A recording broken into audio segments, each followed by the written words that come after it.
This is Saurabh, and you're listening to my favorite talk show, The Weekly Show with Aditya.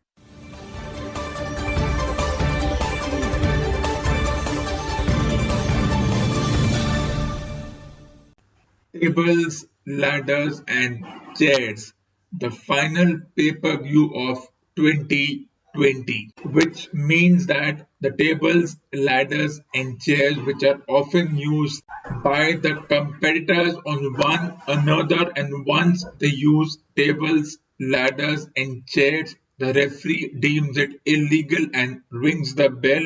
In this particular pay-per-view, all three can be used as weapons or as instruments where the respective competitors can use them to win the championship.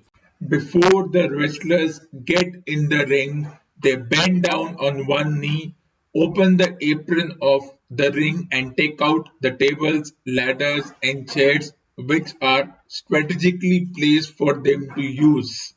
And TLC by schedule has always been the final pay-per-view of the year. Before the clock is reset and the wrestlers get ready for Royal Rumble and WrestleMania. But before that, the respective champions have to go through this match so that they can defend their titles at Royal Rumble and then face the winner of the Royal Rumble at WrestleMania, which has happened every year. Drew McIntyre, who's been facing opponents as good as him and a few legends, will now face another good wrestler in AJ Styles for the WWE World Heavyweight Championship in a TLC match, which means that the ladders and the chairs and the tables can be used, and the only way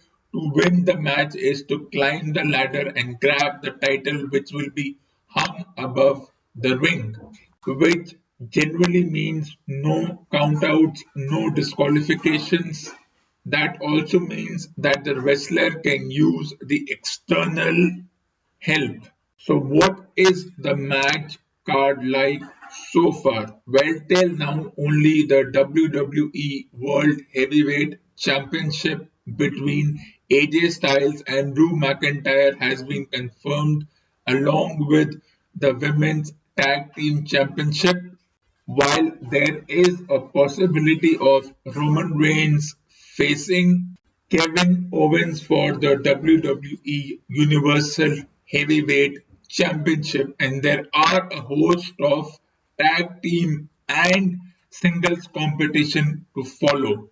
The Kevin Owens Roman Reigns match is confirmed, then it will be a replay of their rivalry when the Universal Championship was introduced for the first time in 2016, and through some controversial means, Kevin Owens had gone to win that. But now the storyline is, of course, different, and there is a visible change in the character of how Roman Reigns gets his matches done. And it will be interesting to see if both Roman Reigns and Drew McIntyre carry on their title defense to 2020 to face the winner of the Royal Rumble. Will it be someone new who will win the Royal Rumble, or will it be a former Rumble winner from the likes of Randy Orton, Rey Mysterio, Dolph Ziggler, and the others? But there is still some time for that, and it's a long way to go. So the concentration is on the final pay-per-view, that is the tables, ladders, and chairs pay-per-view. And continuing on the topic of the final matches of 2020, well, India didn't exactly win their final 20-over match of the year 2020, riding on a bit of luck and a poor communication between the broadcasters and the match officials. Australia got their luck going and they won the match, which means it was eerily similar to what happened in the 50-over tournament where Australia won the first two matches. India went on to win the last match in an eerily similar situation by a margin of 11 to 12 runs. In the same context, there has also been this conversation around dropped catches, that how the top fielders are dropping catches, and that in a pseudo modern day era they are not expected to drop catches. They are supposed to be like machines taking every catch. The most interesting part about the dropped catches is that the criticism that fielders are not taking catches enough, or they are not practicing enough due to a long break, and the fact that they didn't have anybody to help them take catches during that 3 to 4 month break. It's coming from individuals who probably never took one catch in their entire career. And then by giving the excuse of using the term modern day player, they are saying that when we were players, fielding was not the top priority, but in modern day times, I'm still baffled by what modern day means. In modern day times, every catch is to be taken because of the high expectations from inside and outside the sport, which is very similar to hockey when the attacker misses the goal by an inch. Often in sports like basketball, football, hockey, when the attackers move towards their opponent's goal and when they have a shot at the goal or the basket, if the ball goes inside the basket or into the goal post, it's a great effort. But if it goes too high, then we criticize the attacker for not doing enough to have enough energy to let the ball go into the goalpost, and they made too much of an effort. Or if the ball strikes the edge of the basket and bounces away, it's okay, a good effort but not enough. Or if the ball hits the goal post and goes away into the corner, oh, a great effort, missed by a margin. But that's how we look at the contemporary players, as if they're expected to be machines and not make a smidgen of a mistake. But that's how the expectations of a sports person has risen because of the heavy investment made in the sport by so many individuals, and also because the sports person are paid a fortune, which means that they are expected to justify the income they receive for playing the sport. So mistakes are a strict no-no. And this comes from individuals whose salary was not even one-fourth the salary of the players in contemporary times. So these very pseudo experts feel it is their birthright to criticize the contemporary players if they make even 0.1% of an error, which usually stems out of jealousy and of the fact that these pseudo experts were not given a longer rope or were discarded once they did not perform up to expectations. In yesterday's match, there was also the whole DRS controversy because by the time the captain and the players decided to take the DRS, the broadcaster had already shown the replays on the big screen, which would have been a conflict of interest for the video umpire, and there is nothing in the rule book which says that either the umpire or the match referee can do anything to overturn that. But what's done is done, and the idiom that what goes around comes around worked well. If in the first match the concussion controversy worked in the favor of India, here the DRS and the replay controversy, where the batter said that the replays are already on the screen, so the DRS is null and void, worked in favor of Australia. So, as the saying goes, what is good for the goose is good for the gander, and things become equalizing at a certain point. Well, that worked for both teams, and now this debate, like the concussion debate, should also be put to bed.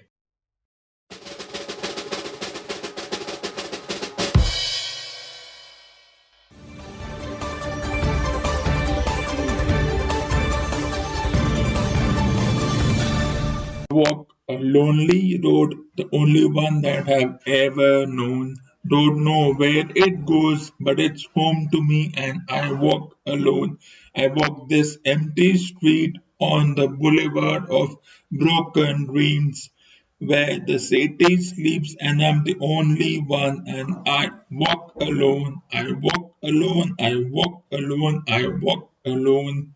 My shadow's the only one that walks besides me. Shallow heart's the only one thing that's beating. Sometimes I wish out there will find me. Till then I walk alone. Ah, ah, ah, ah, ah, ah. I'm walking down the line that divides somewhere in my mind on the borderline. The edge and where I walk alone, the between the lines, what's and everything's still alright. Check my vital signs to know I'm still alive, and I walk alone, I walk alone, I walk alone. My shadow's the only one that walks besides me. My shallow heart's the only thing that's beating. Sometimes I wish out there someone will find me. Till then I walk alone. Aha, aha, aha. Ah, ah, ah, ah, I walk alone, I walk alone, I walk this empty street on the boulevard of broken dreams where the city sleeps, and I'm the only one, and I walk alone. My shadow's the only one that walks besides me. My shallow heart's the only thing that's beating. Sometimes I wish someone out there will find me. Till then I walk alone.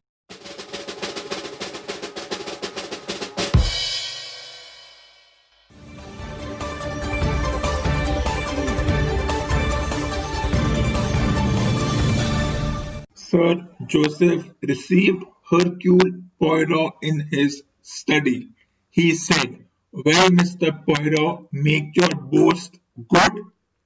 "Let me first ask you a question," said Poirot as he seated himself. "I know who the criminal is, and I think it possible that I can produce sufficient evidence to convict this person. But in that case, I doubt if you will ever recover your money." "Not get back my money?" Sir Joseph turned purple. Hercule Poirot went on.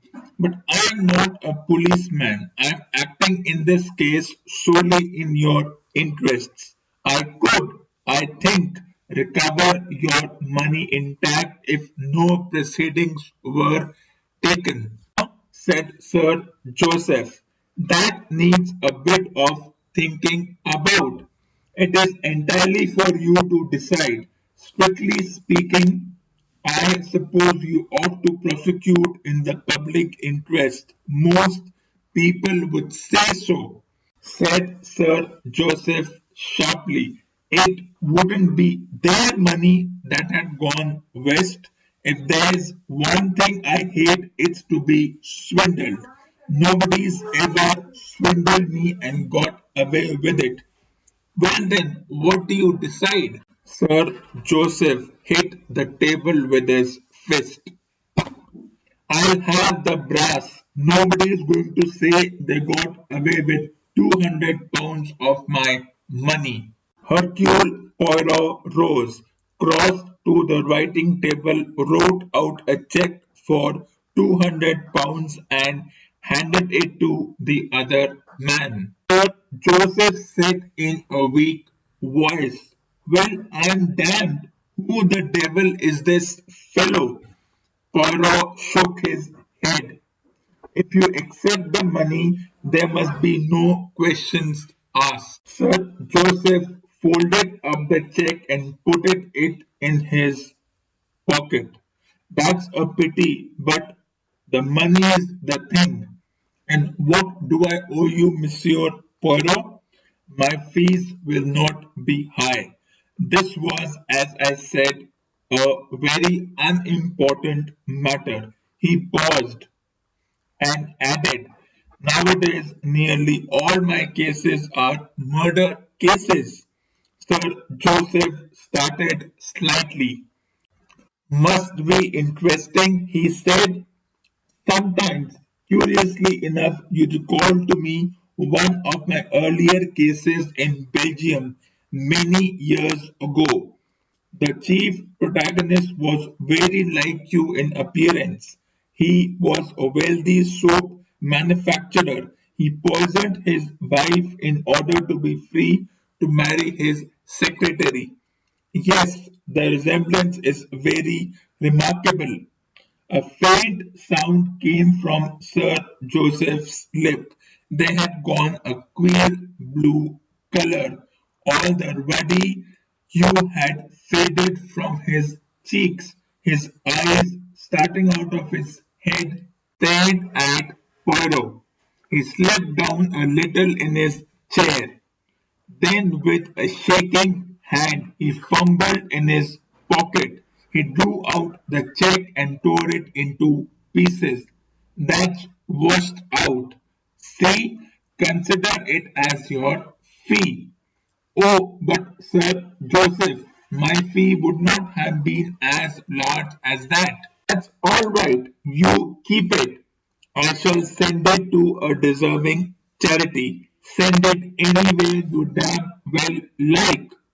Poirot leaned forward. He said, I think I need hardly point out, Sir Joseph, that in your position you would do well to be exceedingly careful. Sir Joseph said, his voice almost inaudible. You needn't worry. I shall be careful, all right. Hercule Poirot left the house. As he went down the steps, he said to himself, so I was right.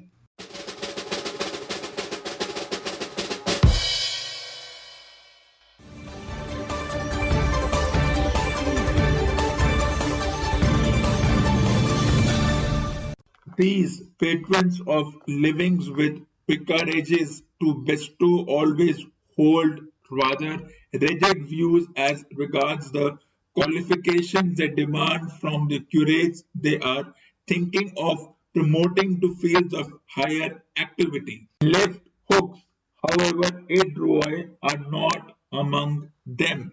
If Pop Bassett had been a fight promoter on the lookout for talent and Stinker a promising novice anxious to be put on his next program for a six-round preliminary bout, he would no doubt have gazed on him with a kindly eye.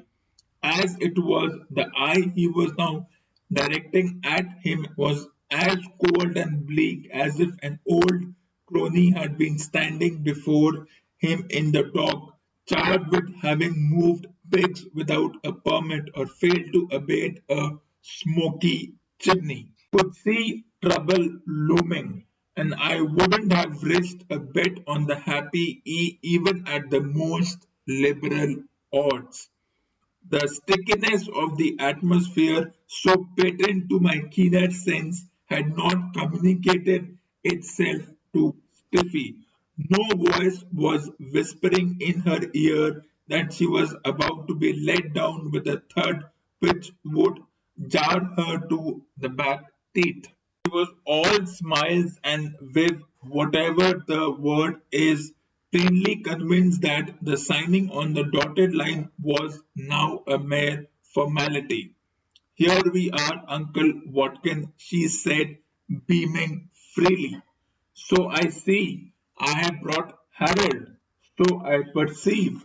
We talked it over and we think we ought to have the thing embodied in a form of a letter. Pop Bass's eye grew colder and bleaker, and the feeling I had that we were all back in the Bosher Street police court deepened. Nothing, it seemed to me, was needed to complete the illusion except a magistrate's clerk with a cold in the head, a fork you could cut with a knife, and a few young barristers hanging about hoping for dock briefs. I fear I do not understand you, he said. Oh, come, Uncle Watkins, you know you are brighter than that. I'm talking about Harold's vicarage. I was not aware that Mr. Pinker had a vicarage. The one you're going to give him, I mean. Oh, said Pop Bassett, and I've seldom heard an O that had a nastier sound. I have just seen Roderick, he added, getting down to the res. The mention of Spood's name, Stiffy giggled, and I could have told her it was a mistake. There is a time for girlish frivolity and a time when it is misplaced. It had not escaped my notice that Pop Bassett had begun to swell like one of those curious circular fish you catch down in Florida, and in addition to this, he was rumbling as I imagine volcanoes do before starting in on the neighboring householders and making them wish they had settled elsewhere. But even now Stiffy seemed to have no sense of impending doom. She uttered another silvery laugh. I have noticed this slowness in getting hip to atmosphere conditions in other girls. The young of the gentler sex never appear to realize that there are moments when the last thing required by their audience is the silvery laugh. I bet he had a shiner. Beg your pardon, was his eye black? It was. I thought it would be. Harold's strength is as the strength of 10 because his heart is pure. Well, how about that embodying letter? I have a fountain pen. Let's get the show on the road. I was expecting Pop Bassett to give an impersonation of a bomb falling on an ammunition dump, but he didn't. Instead, he continued to exhibit that sort of chilly stuffiness which you see in magistrates when they are fining people 5 quid for boyish peccadilloes. You appear to be under a misapprehension, Stephanie, he said in the metallic voice he had once used when addressing the prisoner Wooster. I have no intention of entrusting Mr. Pinker with a vicarage.